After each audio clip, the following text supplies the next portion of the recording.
the qualities of a person who is practicing Jnana Yoga has been brought out very nicely by Shri Krishna. What are those qualities? Internal transformation has occurred. He has the mastery over the mind. He can think as long as he wants to think. He's so sharp, so brilliant, so sensitive, so dynamic. He can go deep into the subject and unravel the mysteries of nature to any level of subtlety. The other dimension is the dimension of calming of the mind. He can stay completely in that state of peace, harmony and bliss for any length of time. Atmaneva atmanatushtaha. That is the characteristic of a Jivan Mukta. He is free from the bondage of the mind. What is the bondage of our mind? Always we go on thinking and thinking and thinking and thinking. From the morning we get up till when we sleep in the night, we go on thinking. No respite.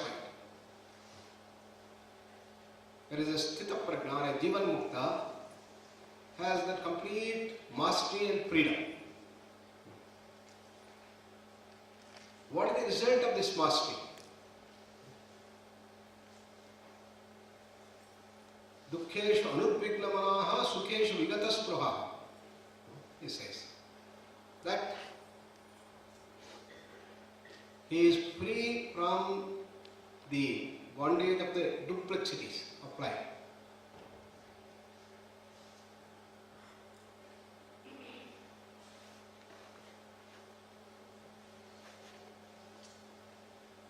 How he gets that mastery? Overcoming raga and dvesha. Raga, dvesha, viyuktaistu. Vishayan indriyaihi charan. Atmavashya vidheyatma saha prasadam adhigacchati. That he is working continuously without being enslaved by attractions and repulsions from outside. Because he is all the time in that blissful awareness. Raga, dvesha, yuktai. So the Jnana Yoga sadhana works at several levels. One is when you are about to get angry, you develop an awareness. No, I am not going to become angry. Because by becoming angry, I lose my freedom, I lose my objectivity, and I become a slave. That is the krodha.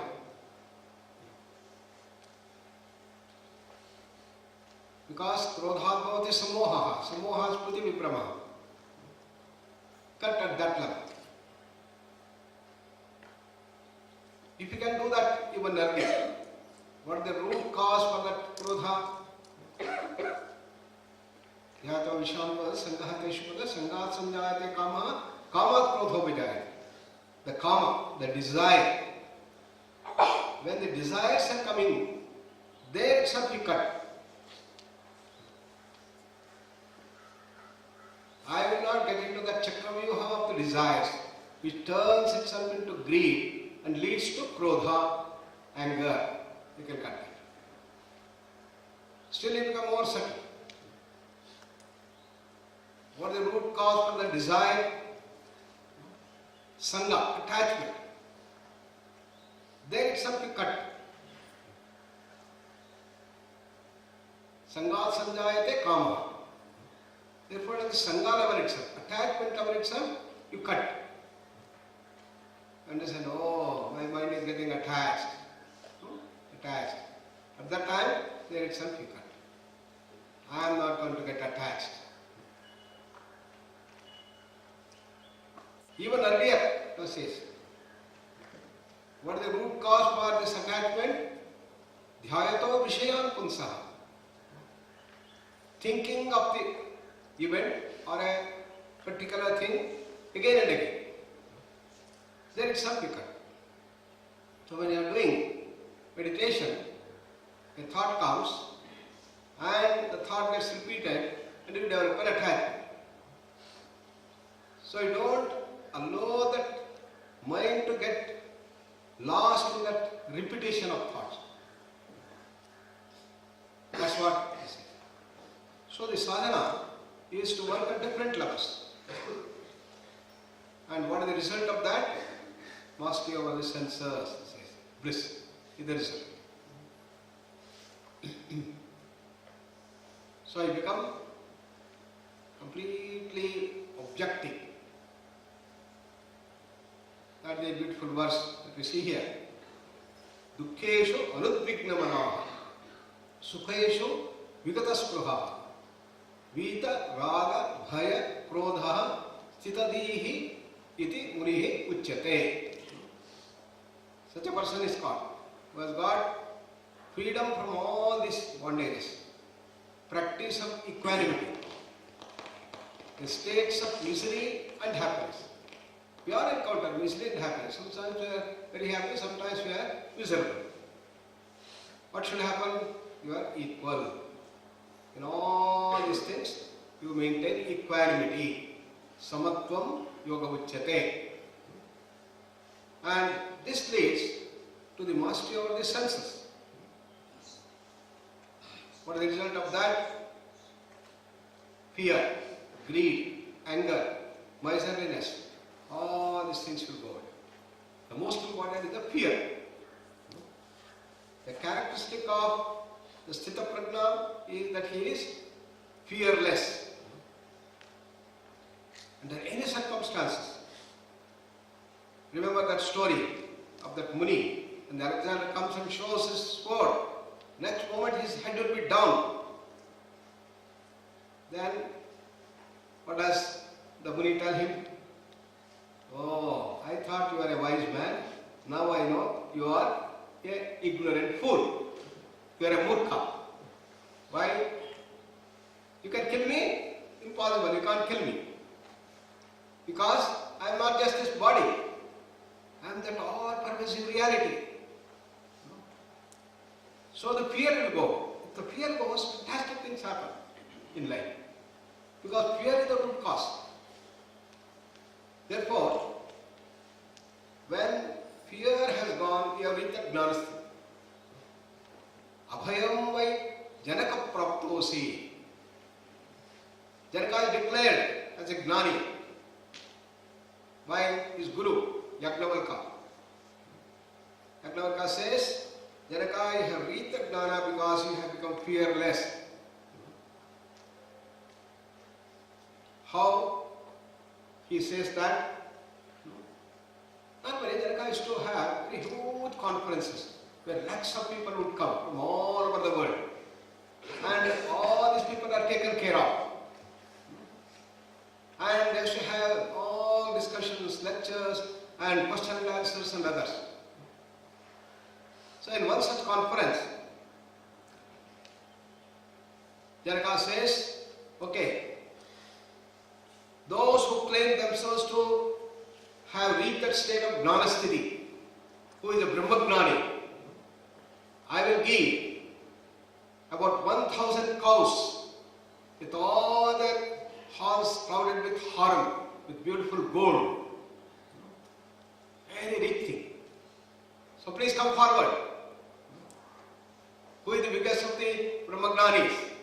Please come forward and I will give you this thing. But you have to prove. Nobody would come forward.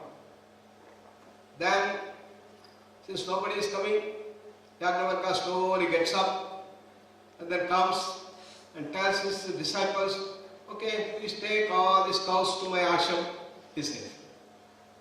And many people, they all start becoming very angry. Oh, this fellow, he is claiming to be a big Brahmagnani. Oh, you are claiming that you are a Brahmagnani. Wow. And Yagnavalkya, he says, no. I am very fond of all these cows and this thing, because our ashram wants a lot of money for ashram. Therefore I said, you take it.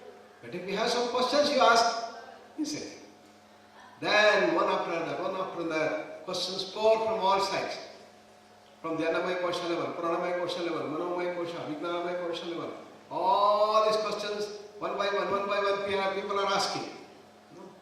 Great Maha Pandits were there, great Yoga Masters were there. Everybody is asking questions. And Yagnavalkya answers all this thing with a very calm mind. Finally, the Gargi comes and asks that, okay, you are telling that Ananda is supreme Karanasthiti. From where does that Ananda come? And Yagnavalkya quotes, Brahma Pricham Pradishtha. The root of the Anandamaya Kosha is that ultimate reality, Brahman. Anandamaya comes, the Anandamaya Kosha produces Vijnanamaya Kosha, Manomaya Kosha, Pranamaya Kosha, then Annamaya Kosha. Annamaya Kosha at the end. So Annamaya Kosha is created out of Pranamaya Kosha. Pranamaya Kosha is created out of Manomaya Kosha. Manomaya Kosha is created out of Vijnanamaya Kosha. Vijnanamaya Kosha is created out of Anandamaya Kosha. Gargi's question was that from where the Anandamaya Kosha has been prepared, has been created. That is pure reality. Atmaneka esha akash sambhutaha. Is from Atman, ultimate reality, it is done. And then Gargi asked, from where that Brahman, from where that Atman, from where the pure consciousness is created? Then he says, it has no birth, it has no death. It is neither created nor destroyed. All Panchakoshas can be created and destroyed. But that ultimate reality cannot be created, cannot be destroyed. It has been all the time there. Therefore, you cannot ask from where it got created, when it got created. You can't ask that. Because even that question is in the framework of space-time causation. Even space and time is created out of that Brahman, from that ultimate reality. Therefore, you cannot ask that question. He says.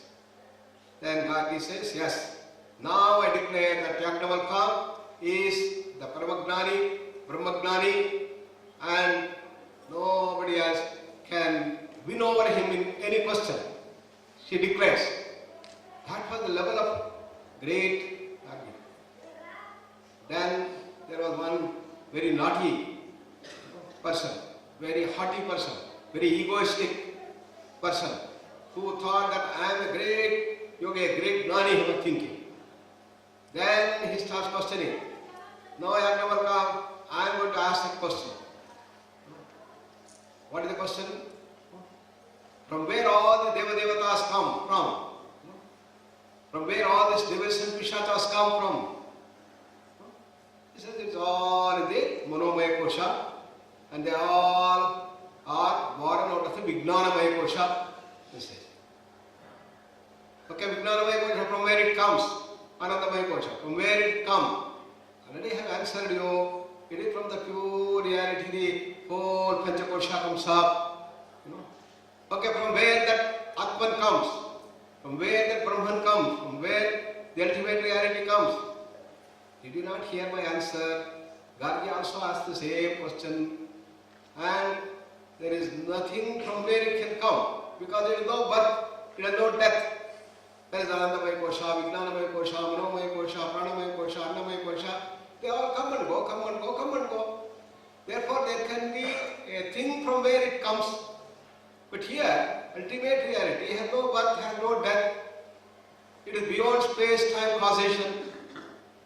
Therefore, how can you answer that question? There is no thing from where ultimate reality has come. That itself is the one from where the whole creation has come. And he says, no, you have to answer me. You have to answer my question.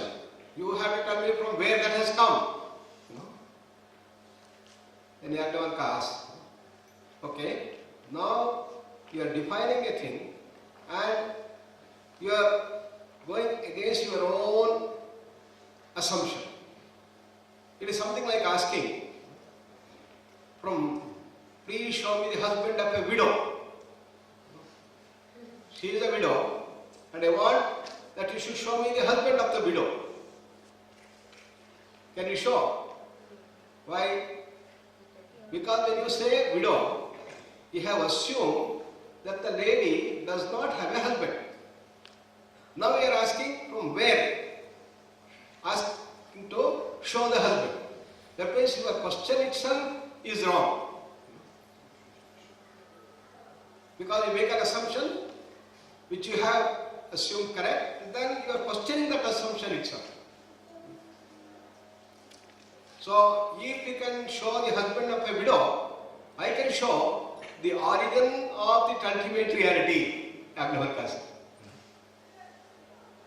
Then, he said, no, I don't want this all examples and other things. I want that you should tell me from where. Just like you answered all other questions. Vijnanamaya Kosha from Anandamaya Kosha, Anandamaya Kosha from that, I want answer from where it has come. And he goes on pushing that question again and again. And then Yajnavalkya says, be aware, if you are going to ask that question again, a wrong question, having no answer of itself, because the question itself is wrong, then if you further ask that question, you will see what is going to happen. What is going to happen? What is going to happen? Let me see. I am asking that question. And Yajnavalkya does this, and his head is completely down. That was the power of Yajnavalkya. So Yajnavalkya shows that this is the power that he gives that. And Yajnavalkya says that Janaka is a great Jnani. He was telling. All the people, they were telling why Yajnavalkya is so much for this Janaka.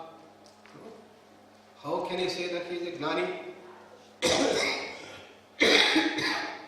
There are so many people here, great yoga masters, great pandits, great scholars are here, and he is not looking at them. He is making all his teachings, looking at this king. He is buttering the king so that he can get all these cows and others can go to the ashram. Everybody started looking at it. Then Yajnavalkya understands this thing. And then the next day, when the conference is on, when it is going on, after half an hour, there is a messenger who comes. Messenger comes to the king. Sir, please excuse me, I have an important message. Can I convey?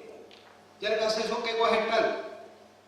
The messenger comes and says, see, unfortunately a big fire has come up, and in the city where all of you are staying in various places, the whole hutments and everything is on fire.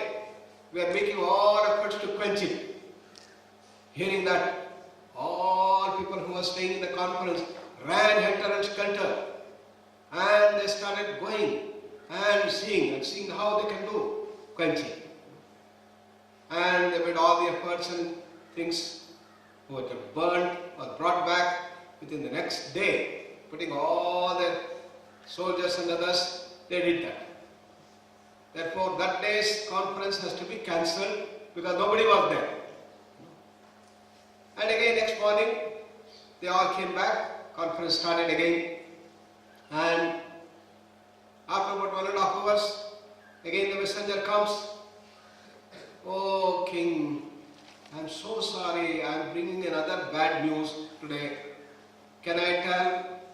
Janaka says, yes, please. The whole treasury is on fire today. And it is burning and burning. We are all trying to quench it. Then what is the response of Janaka? Akhilayam, Mithilayam, Pradiptayam, Namekinchit Bhavishyati. No? Yagnavalkya, please continue the conference. No? And let the whole Mithila be in quiet. I am least concerned, least bothered about it. Because I have developed the system has to take care of itself. No? Therefore, he is in that state of absolute tranquility.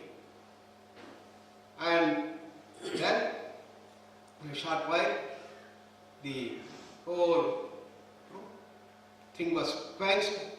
And then Yagnavalkya tells to the people, look here the difference between you two. All your husbands were created by Janaka. You had not brought anything except your clothes that you were wearing. All the things have been given to you by this king. And even if the fire comes, you have nothing to lose. Whereas in his case, when the treasury is burned, the whole power of the king is almost gone. But what was the response you had? What was the response Janaka had? No? All of you, without bothering about the great conference, you all ran, made the whole conference empty. You had to cancel the whole afternoon session. Whereas Janaka, when he lost everything of himself, he says, I am fine, let conference go on. This is the difference. So that is why I say that he is Jnani. Atmaniyeva Atmana Tushtaha. Whether the kingship is there, if it is not there, it is equal to Janaka. That is what is told here. That fear is gone, greed is gone, anger is gone, and miserliness is gone. And that is the state of misery. So let us contemplate on these thoughts. Sit tight with the eyes closed.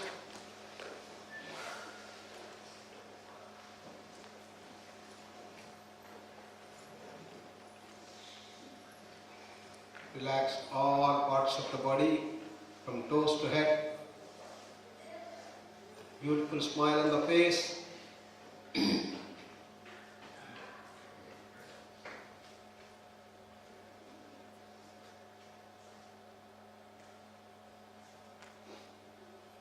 Take a deep breath and slowly breathe out. The mind calms down.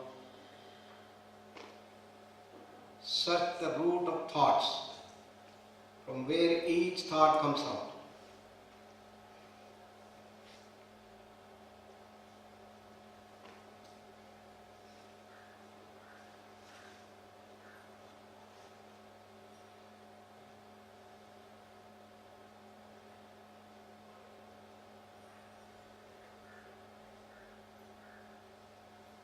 Recognize the deep silence from where the thoughts arise.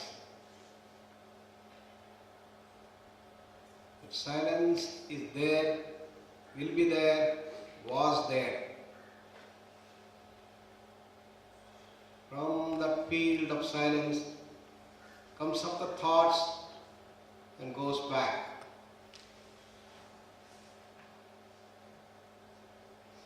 That state of silence is peace, tranquility, the state of bliss. Silence is bliss, Anandamaya Kosha. It is Ananda. Parame Vyoman. What is the nature of that Ananda? Complete silence, all pervasive silence. Let us keep that silence in our deeper layers of the mind, and throughout the day we will do all activities needed, including acts of pious service. But inside you have that Ananda Dhara, Amruta Dhara, in the deeper layers of the mind. Let us spread the fragrance of that love and bliss to everyone. Come to Namaskara Mudra. Om